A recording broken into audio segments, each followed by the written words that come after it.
최근 3,750만 원으로 건물주가 된 사례가 있습니다. 바로 한국자산관리공사 캠코의 온비드를 활용한 투자였는데요. 캠코의 온비드에서는 이뿐만 아니라 군부대에 있는 자판기 임대 사업권을 낙찰받기도 하고 명품 가방을 싸게 사기도 합니다. 온비드만 잘 활용해도 재테크에 큰 도움이 됩니다. 한국자산관리공사의 담당 직원이신 김혜빈 대리님을 직접 모시고 말씀을 들어보겠습니다. 대리님 안녕하세요. 네, 안녕하세요. 대리님 먼저 그 한국자산관리공사에 대해서 잘 모르는 분들도 좀 있을 것 같은데 이 공사가 어떤 역할을 하는 곳인지 먼저 소개부터 잠깐 부탁드릴게요. 저희 한국자산관리공사는 우리나라의 공적 자산관리 기관으로서요. 가계의 재기 지원과 기업 제도약 지원, 그리고 공공자산의 가치 제고를 선도하는 그런 기업입니다. 한국자산관리공사에서 이제 오픈을 한 온비드라는 시스템은 온라인 전자공매 시스템을 말하는데요.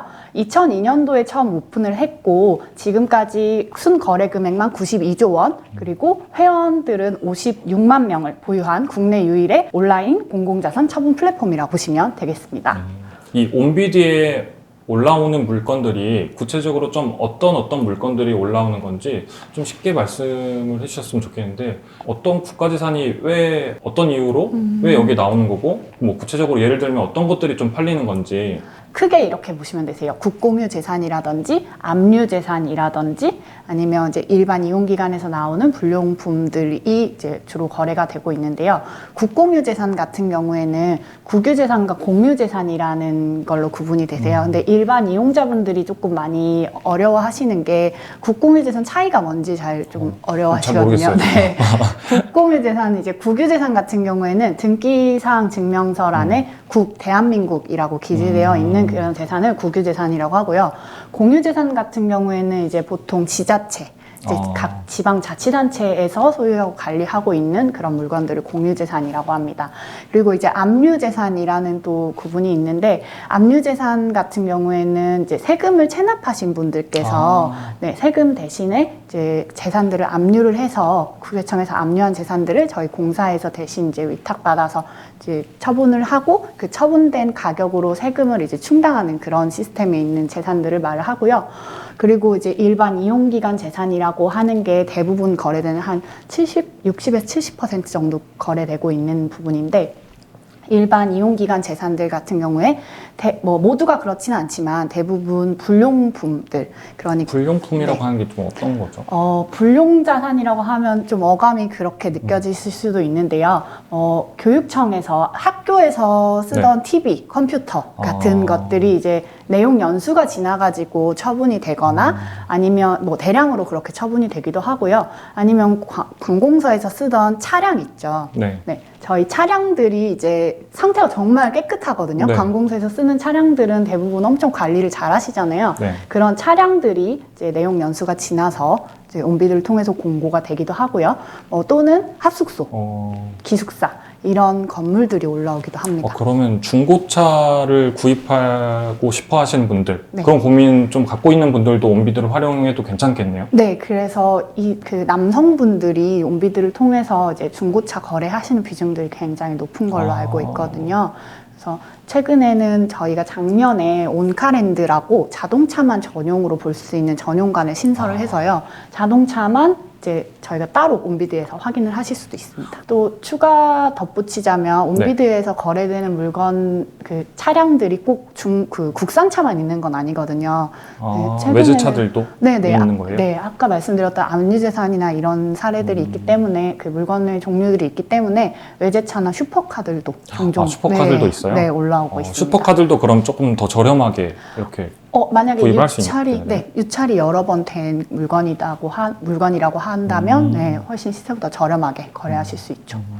그렇겠네요. 그 말씀하신 것처럼 이렇게 슈퍼카도 압류하기도 하고 뭐 시계도 뭐 비싼 고가의 시계들도 압류를 할 거 아니에요. 네네. 그럼 그런 시계들도 좀 여기서 좀 볼 수 있나요, 우리가? 예, 요즘 뭐 유행하는 롤 이런 거라든지 그런 시계들이 최근에 이제 공고가 올라온 사례들을 되게 봤고요. 시계뿐만 아니라 뭐 명품백, 뭐 에르 막 이런 에르 땡땡 뭐 이런 거. 그런 것들도 이제 물건에 공고되고 있습니다.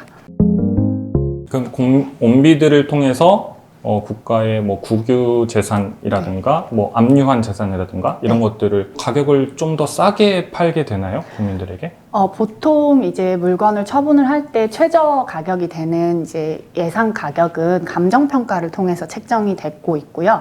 처음에는 그 물건의 감정평가 금액으로 책정이 되어서 입찰에 붙여지고, 만약에 입찰에 참가한 사람이 없으실 경우에 유찰이 되어서 가격이 점점 낮아지는 경우가 있어요. 그런 경우에는 물건의 가치보다 조금 더 저렴하게 구입을 하실 수 있는 것이고요.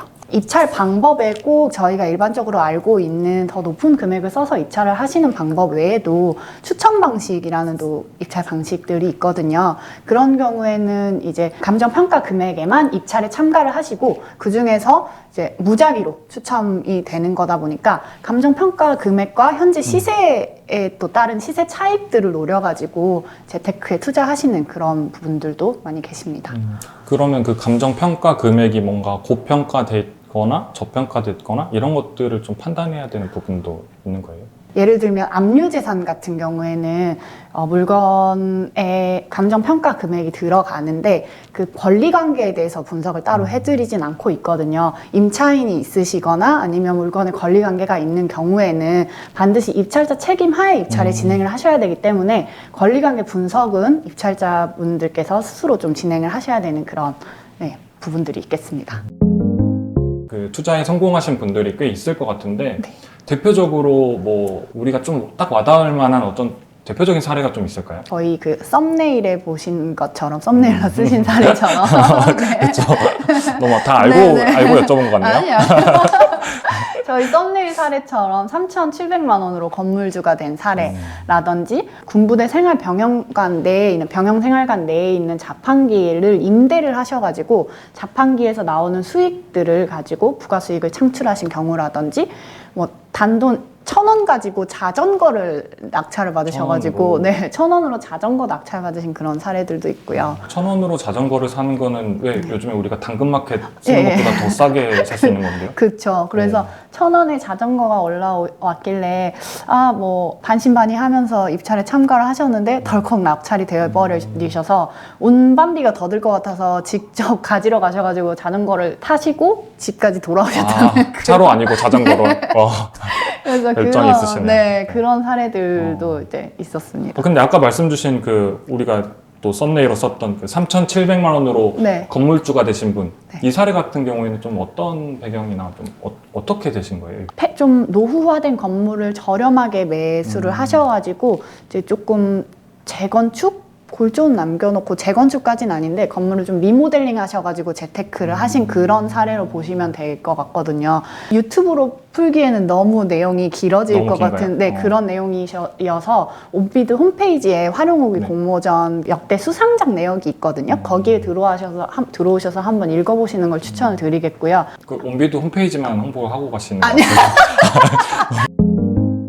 3,700만 원으로 이제 굉장히 노후화된 그런 건물을 매입을 하셨어요, 이분께서. 근데 건물주가 되고 싶으셔가지고 이걸 매입을 하셔가지고 건물을 실제로 이제 보고 재건축을 하려고 봤더니 이게 공유자가 있는 거예요. 지분으로 매수를 하신 거예요. 그러니까 한 건물에 주인이 2명, 3명 뭐 이렇게 여러 명이 있는 걸 지분이라고 하잖아요. 그래서 본인은 전부 다 샀다고 생각했는데 지분이 있다는 걸 그때 이제 낙찰 후에 아신 거예요. 그래서 나머지 공유자분한테 이제 이걸 나머지 자녀 지분을 매수를 하시고 그 다음에 건물을 리모델링을 했는데 이 가치가 지금은 여기서 그 임대 수익을 또 따로 3개층인가 2개층을 임대 수익을 또 따로 창출하고 계신다고 들었거든요. 폐건물이었으면 아마 거의 1층짜리였을 것 같은데. 폐건물 상태일 때도 여러 복층 구조이긴 했는데 근데 이제 그 폐건물일 때는 임대나 이런 게 전혀 관리가 안 되는 그런 건물이었거든요. 사진을 보니까. 근데 지금 이렇게 리모델링을 하고 나서 새로 이제 임대를 주고 그리고 거기서 나오는 수익을 창출을 하는 그런 사례. 근데 이제 저도 말씀을 좀 듣다 보니까 이게 너무 매력적인 투자 대상들이 꽤 많은 것 같아가지고 네. 저도 진짜 실제로 좀 해보고 싶어요. 네. 근데 이 금액대가 적지 않은 금액이다 보니까 그냥 뭐 실험 삼아서 해보기에는 좀 위험할 수도 있잖아요.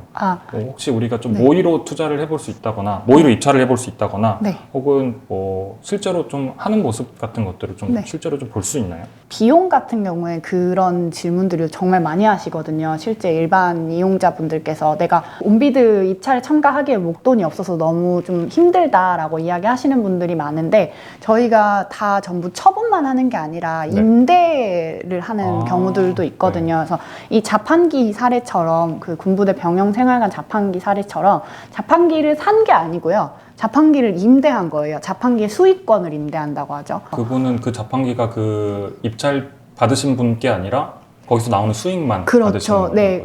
자판기를 관리를 하고 이제 거기서 나온 수익만 임대를 하시는 사례인 거고요.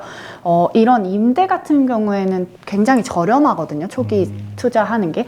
그래서 이제 그 창업하시는 분들 네. 있잖아요. 그 저희 지하철 내에 있는 상가 있죠. 네. 그런 것들도 다 지하철 공사에서 임대를 하는 경우거든요. 그런 임대들이 이제 온비드를 통해서 임대가 되다 보니까 창업을 고민하시는 분들은 이제 온비드 들어오셔가지고 사무실 임대 쪽 이렇게 알아보셔도 되고 모의입찰은 어플로는 아직 구현이 좀 안 되고요. PC 홈페이지를 통해서 접속을 하시면 오른쪽 하단에 모의입찰이라고 초록색 링크가 있거든요. 그거 아이콘 클릭해 주시면 모의입찰 화면이 열립니다. 그래서 거기서 물건을 모의로 이제 공고된 물건들을 실제 입찰에 참가를 해보실 수 있으시고요. 실제로 어플을 좀 보면서 네. 이 어플 보면 뭐 건물이 하나 있다고 하면 네. 이 건물을 누르면 이 건물에서 혹시 어떤 좀 정보들을 실제로 좀 봐야 되는지. 일단은 보시면 건물의 사진이라든지 주소가 위쪽에 나와 있고요. 그리고 아래쪽에 최저 입찰가라는 게 있어요. 이 최저 입찰가는 최저 입찰가가 이 물건에 참여하실 수 있는 가장 그 적은 금액, 기본이 되는 금액이거든요. 최저 입찰가보다 높은 금액의 입찰에 참가를 하셔야지 유효한 입찰이 성립이 되시는 거고요. 이거보다 낮은, 최저 입찰가보다 낮은 금액으로는 이렇게 입찰에 참가하실 수가 없으세요. 그리고 감정평가 금액이 있고요. 혹시 좀 주의 깊게 더 보면 좋다. 뭐 이런 정보들도 좀 있나요? 네, 제가 아까 그 말씀드렸던 테마 물건인데요. 아래로 테마 물건. 네, 조금 내리시면 이렇게 관심 물건 20이라고 그 최근에 온비드에서 여러 사람들이 이제 관심 있게 보는 그런 물건들이 이렇게 쭈루룩 나오고요. 그리고 클릭 랭킹, 클릭 수가 가장 높은 조회수, 네, 조회수가 가장 높은 기준. 그리고 50% 체감 물건, 이건 이제 최저 입찰가 대비 지금 감정평가 금액 대비 입찰가가 보시면 엄청 낮죠. 이런 건들은 이제 아마 유찰이 여러 번 돼가지고 체감 가격이 조금 많이 떨어진 그런 물건들을 모아놨고요. 로그인 하셔가지고 내가 관심 있는 지역을 설정을 해놓으시면 관심 지역 베스트 20이라고 해서 내가 관심을 많이 가지고 있는 지역을 또 추천을 해주는 것도 있거든요. 알람이 네, 오기도 하나요? 알람이 메일링 서비스로도 받아보실 수가 있고요. 관심 지역 설정된 물건에 새로운 물건이 이제 공고가 올라오면 그걸 또 어플을 통해서 확인도 하실 수 있습니다. 그리고 그 모의입찰 하시면서 이제 좀 잘 모르시겠거나 어려우신 경우에는 저희가 그 매주 금요일마다 교육을 실시를 하고 있거든요. 온라인 교육을. 그래서 사전에 이제 참가 신청해 주신 분들에 한해서 온비드 이용법 교육을 해드리고 있으니까요. 뭐 관심 있으신 분들은 그거 신청해 주셔도 되고 더 궁금하신 게 있으시면 1588-5321라고 저희 콜센터로 네, 전화 주시면 번호는 네, 나가도 되나요? 1588-5321 아무것도 안 나가고 있는데 뭐 이거 보시는 건지 모르겠는데. 마지막으로 온비드를 담당하고 계시니까 네. 온비드를 그동안 사용하셨던 분들 혹은 앞으로 사용할 분들한테 딱 이 하나 정도는 말씀드리고 싶다 그런 게 있으면은 하나만 말씀드리면 하나만 해주세요. 꼭 하나여야 되나요? 하나만 해주세요. 네. 하나만 말씀드리면 네. 저희 공고문 확인 정말 중요하거든요. 공고문 확인을 안 하셔가지고 민원이라고 해야 되나요? 질의가 들어오는 게 엄청 많아요. 사전에 임장이라든지 공고문 확인 꼭 숙지를 하셔가지고 입찰에 참여하시기를 그렇게 당부드려보겠습니다. 네. 오늘 그 대리님 말씀해주신 정보들 네. 좀 이렇게 잘 숙지하셔가지고 온비드를 통해서 좋은 투자를 하시기 바랍니다. 대리님 오늘 말씀 여기까지만 듣겠습니다. 네. 감사합니다. 감사합니다.